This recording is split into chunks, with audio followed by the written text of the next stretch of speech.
Hey everybody, it's Funny here once again. Hope you're doing well. Today we're rambling about the Omni-Tone Rosci. It's a 6 HP digital random oscillator for your rack, and it sounds like this.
Okay, Rosci from Omni-Tone. I have been eyeing this one for like a year and a half. My buddy has had one for a good long while now, and he was like, "Oh, you gotta get one of those. They're really sweet." Now I've been humming and hawing and putting it off for a long time for whatever reason, but recently came up on the Super Boost sale, and I caved. So here we are with the Rosci. It's also not pronounced Rosci like I've been saying forever. I sound like I don't know, Newfoundlander or something. The Rosci.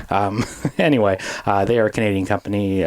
2 people, I believe. It's really cool. I'm really excited to check this one out today. And before I do that, though, I want to say I misunderstood what this did completely. This is not how I thought it was. And because what I thought this was when you press generate, it would randomize all of the parameters on board. And I remember looking at the manual when I was checking this out originally and being like, okay, are these catch pots? Like when I hit randomize, do I catch the harmonics knob? Do I catch the roundness knob? Or does it jump to my thing? Because it'd be nice to be able to fine tune those randomized parameters, right? But that's not how it works at all. It's actually better than that, I think. It's a cooler oscillator for it, for sure. So what it actually does, it has a complexity knob. So let's just bring this in here and then we can listen to it.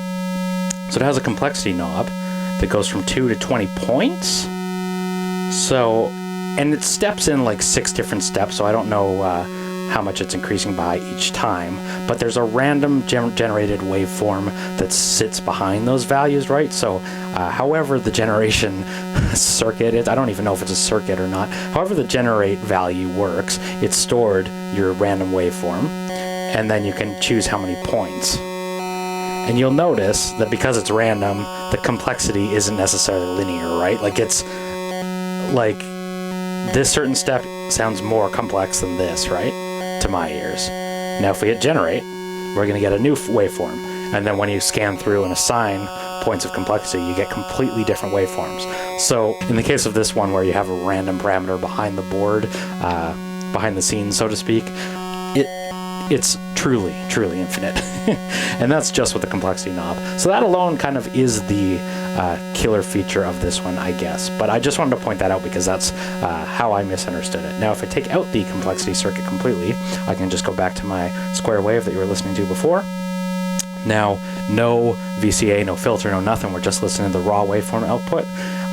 There are basic wave shapes on here as well, which they mention in the product video for it. So we can go from our square wave into a sort of sawtooth, sort of, into triangle, and then all the way into sine at the very end.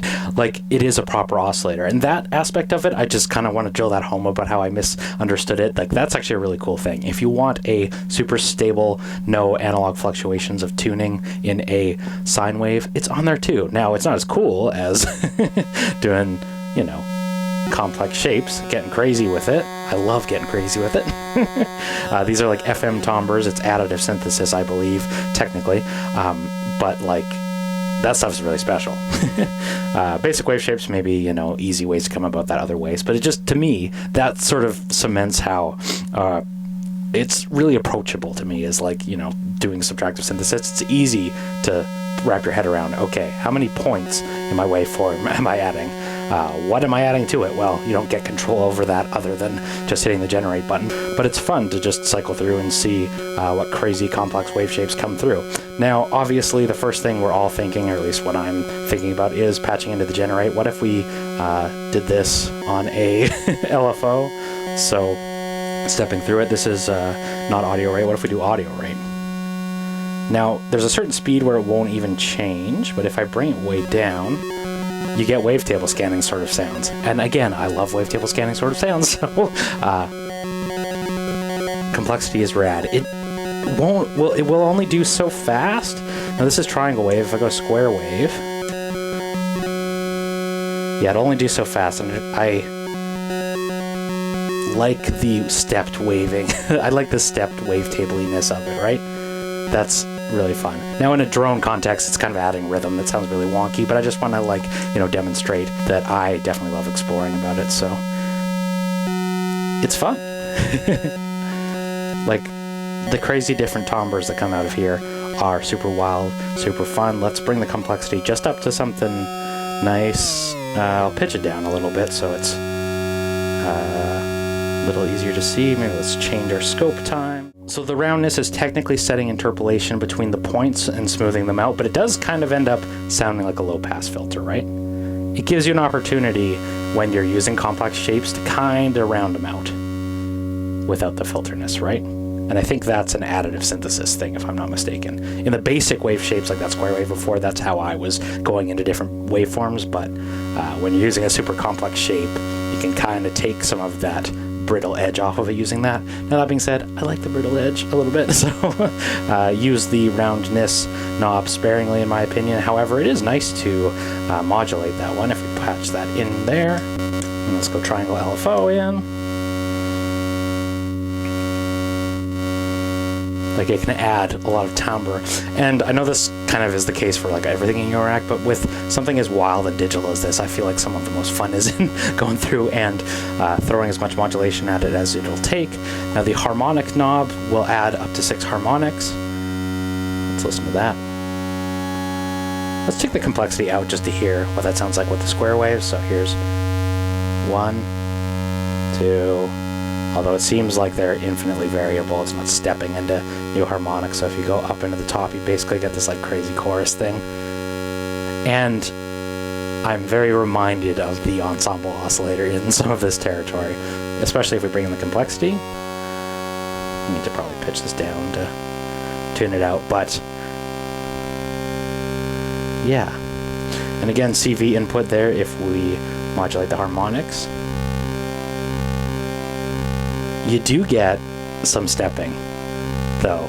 Keep in mind, I love that stuff, but if you're not a big fan of digital, if you want your, I don't know, pure, if that's even the word, maybe consider not modulating the harmonics. Don't skip on the Rosci for that reason. I call it the Rosci again, but maybe careful around the harmonics modulating it. So formant is a type of compression in additive synthesis, I believe. The specifics, the technical side of that, you might have to look elsewhere, but it basically will turn your voice into like a vowel-y sound by chomping down on it, if I'm not mistaken. So if I turn up the complexity now, we get into those vowel-y sounds. If I jump around in the pitch, you kind of get those A-E-O, John Madden.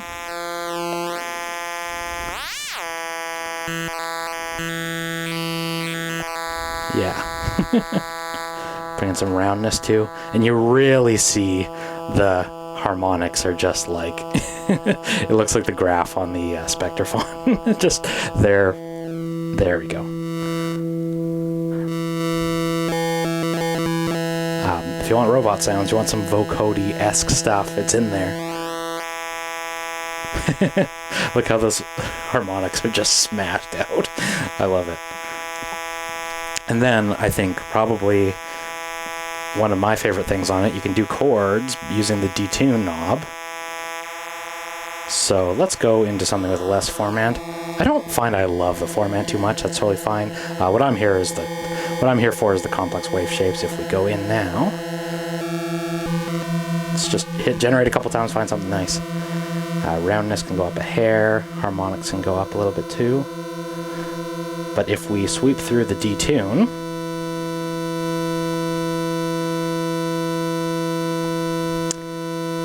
it will go through. And the thing I don't understand about additive synthesis is how this can work, because in my mind you need a set number of oscillators to detune, right?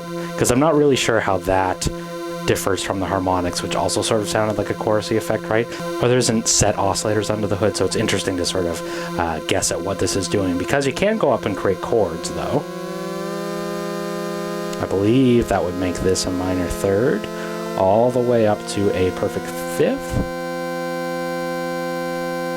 But in a wave shape this complex, it doesn't even end up sounding like, you know, I mean, it would still not even be technically paraphonic, but like, it ends up being so harmonically rich that you don't really hear like two distinct oscillators, and I don't think there actually is two distinct oscillators, if that makes sense. Now you can CV through all this. If we CV through the formant, you get some cool valley-esqueness to it. If we CV through the detune, if I put it in the middle, I am going negative and positive, right? And also, just as a fun thing, there's LEDs on board here. I don't think they, for me, really tell you anything too interesting, but they do genuinely look sweet, and it's fun to see the CV modulation also changing those parameters, right? Obviously it doesn't show as much information as our data, but like, it is beautiful. There was an interview with somebody I was watching, they're like, yeah, LED, bright lights sell modules. And I bet they do. Bring in some more complexity, and we'll step through generate. It's funny, this sounds very formanty to me.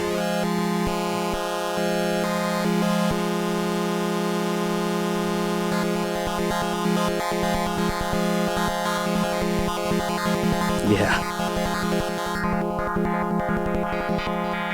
And it's, I mean, it should come as no surprise that it's like super versatile, right? There's like so many different wave shapes on here on top of the most basic. Like, it can do beefy low end. There's no shortage of range here, just because my impulse is to go into the super complex, super harmonically rich stuff.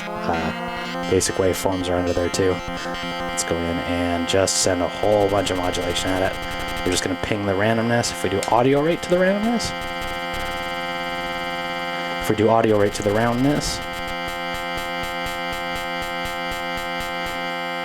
we do harmonics. Yeah. Detune. So this all sounds great, but I think I realistically would want to run this through a low-pass gate or something, so we're going to use steady-state fade, steady-state gate, just because it's like my favorite thing. And we haven't even sent it any pitch information yet, so let's do that now. We're going to go in volt per oct, and I'm going to send it a sequence. Let's go in and generate that. So here we go. We have the world's simplest sequence. We're going to run that through a low-pass gate now. Here it comes. This is probably too high an octave. Let's just do it a little lower. See what it can do.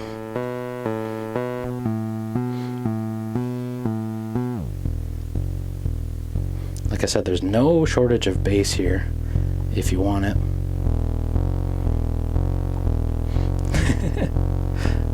I don't necessarily think like crazy sawtooths when I think bass, but they are there.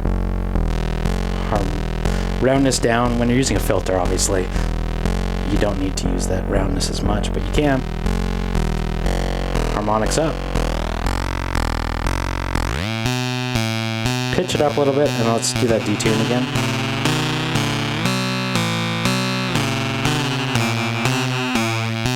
Oh, it's nice to do a little bit of just a hair of detune. Yeah, that's super saw-y sort of.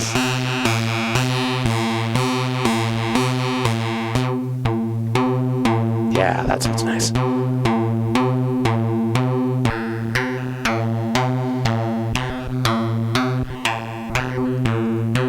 let's just send a generate trigger every time.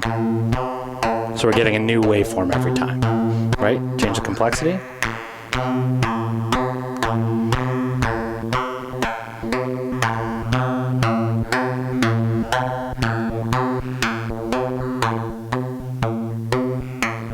Yeah.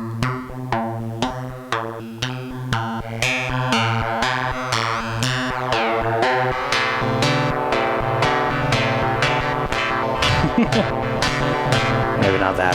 Hold on.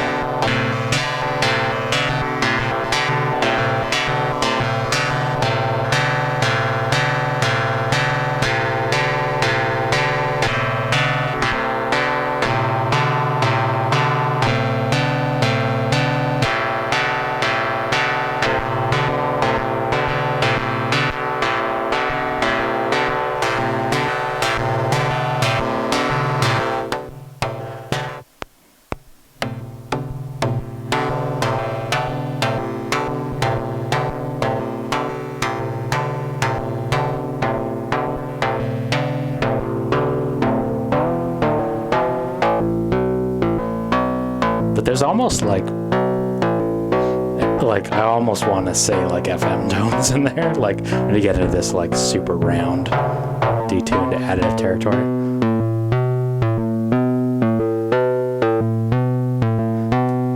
Let's just take our generate signal out and go a little bit of detune. There's some super sautiness in there. Oh, I love that.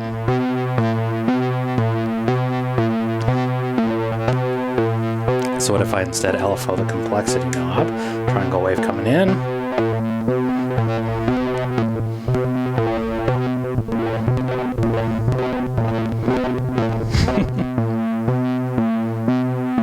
Yeah. Harmonics, roundness, detune. Going up to that fifth, but I like just getting that hair of detune.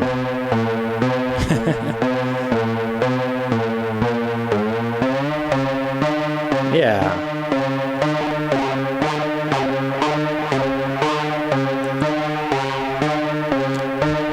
Just LFO to the formant, to the harmonics. What if we brought the roundness down?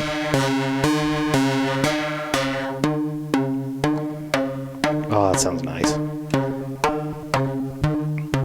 So I love my low pass gates. Why not just to end this one off, let's run it through a more vanilla filter in the Excalibur because it's awesome. We're going to listen to that. Just want to give you an idea of how a regular filter sweep sounds through this, right? No VCA, no problem. Filter going down. No wave shaping, but resonance can come in.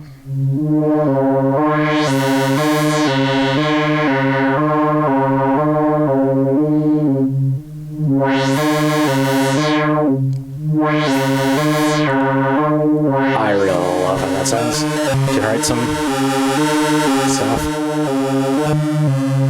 Let's go more complex, pitch it down a little bit to balance it out. Just get almost Hoover in there. Which makes Tafony's ears perk up, yes. Oh, that sounds so good. In with our triangle wave and much of that roundness. Yes. Yes. The 4 minutes. Ooh.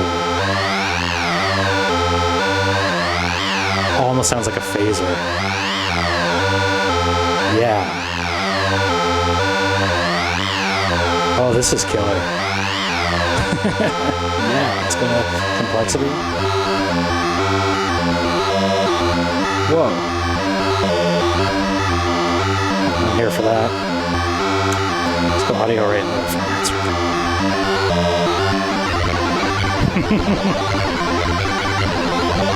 Good dog, I heard you like complexity. Yeah.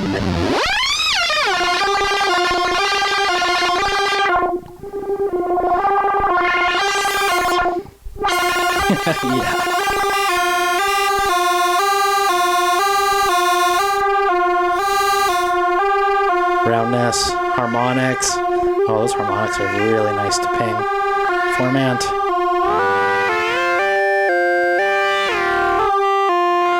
It's almost, I want to detune the fifth, if that makes any sense. Oh, that sounds great. Okay, the last thing I want to show you. Never do this while your module is on, so we're going to turn this off for a second. What I wanted to show you as well, which I thought was really interesting, is you can actually use this as an LFO. And complex LFOs are something that I never really thought about. I thought modulation was modulation, but I'll show you on the back here, there's a little jumper. If we just switch our jumper over here, we will go out of audio territory and into LFO territory. So if you want something really wild, it's on board there. Now, I'm not sure the best way to demonstrate something like this, but we are going to scope it and check it out. So screwing it back in, LFO is on board, on it goes, boom. The only thing that's crazy is like the waveform in this case, and I'm checking this out for the first time here, sorry, but it ends up being like random modulation, right? And if I hit generate, no. If I bring in the complexity and hit generate, like it almost acts like a random circuit. Now, just like on the audio rate side, if you bring the roundness down, the complexity down, you can get like stepped random voltages. I think the stepping is only happening because of it being digital, but I could be mistaken. Does detune do anything in the... Yes, it does. On the VCO side. So how do we listen to this? Let's go in and, I don't know, this is going to sound horrible, but that's okay. We're going to listen to the output of our Earthquaker Devices wave transformer. In comes the volt per octave. No, linear FM. This is going to sound very not musical, but that's okay. We want to demonstrate it as an LFO, so complexity up. Of course, coarse will be your speed, right? Thing with using this though, there's no way to sync it.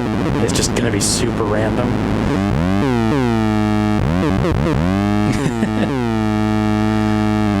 It's a cool idea. If you want some unique random modulation, kind of approaching those like Zadar things, if that makes sense. It's on board. Obviously, this is not the way you patch randomness, but it's just to show that that is an option that I would have never thought of, which is really cool.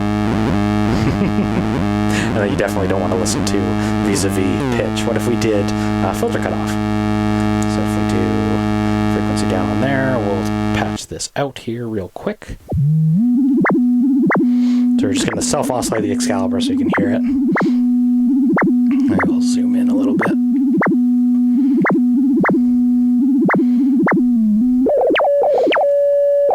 So all the controls are the same, they're just in the sub-audio territory.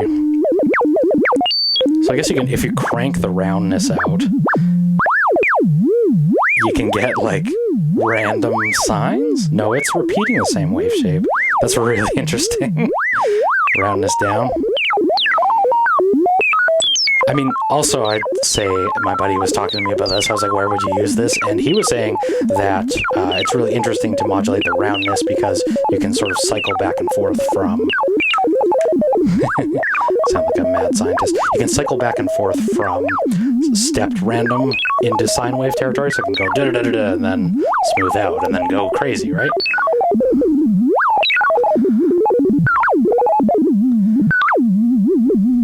There's that, see? Smooth, smooth, and then wow. Actually, I think the opposite is happening. The smoothness is coming in and it's peaking, whereas before it's like harmonically rich. But yeah, don't sleep on that. That's also a crazy option. All right, I'm Tafony. That was the Rosci. Yeah, I mean, Rossi's really awesome. I'm actually kind of blown away. It's usually when you're excited for something like that, it like, you know, has some shortcomings that you didn't consider or whatever, but it's actually better laid out than I expected, so that's really awesome. Hey, I'm Tafony. Like, comment, subscribe, do all that crap that YouTube's always on my case but not promoting to you, and I'll see you in the next video. Take care.